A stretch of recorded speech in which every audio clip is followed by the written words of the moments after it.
Have you ever wondered how to grow your own mustard greens from store-bought cuttings?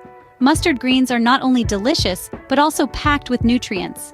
Growing them at home can be both rewarding and economical. In this video, you'll learn a step-by-step process to grow your own mustard greens at home. First, you need to prepare for planting. This involves getting your cuttings ready.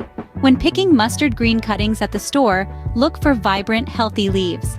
Avoid any that show signs of wilting or disease. Next, select a good quality potting mix, one that promises good drainage and plenty of nutrients.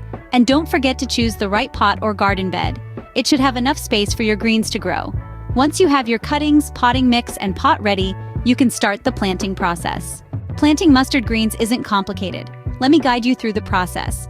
Begin by setting your cuttings in the soil, about 2 inches deep. Ensure each cutting is spaced about 8 to 10 inches apart. This gives each plant ample room to flourish.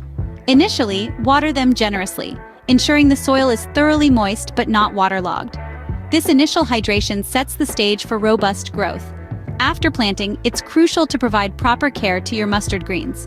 Taking care of your mustard greens is as important as planting them. Here's how. Mustard greens love the sun, so ensure they get at least 6 hours of sunlight each day. Water them regularly, but avoid overwatering to prevent root rot.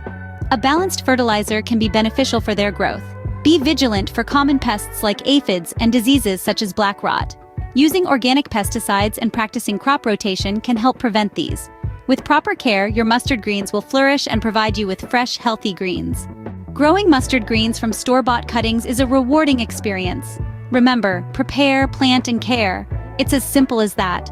Plus, you'll reap the benefits of fresh, homegrown produce.